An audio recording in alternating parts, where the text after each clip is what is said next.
केहू कके से नहिया हमसे दूर हो गईल। अखिया में लोर देके ऊ मशहूर हो गईल। सोचले न रहनी कबो हमके ऊ छोड़ दी। जेके हंसौनी हम केतना ऊ इतना हमके लोर दी।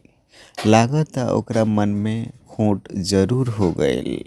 अखिया में लोर देके ऊ मशहूर हो गईल।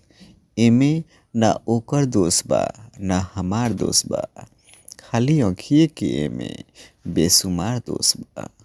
नजरिए के सब कसूर हो गईल।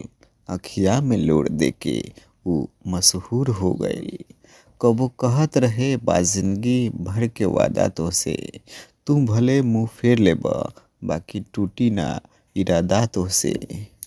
हमार परिचय पोस्ट राजापट्टी आ घर जगदीशपुर हो गईल।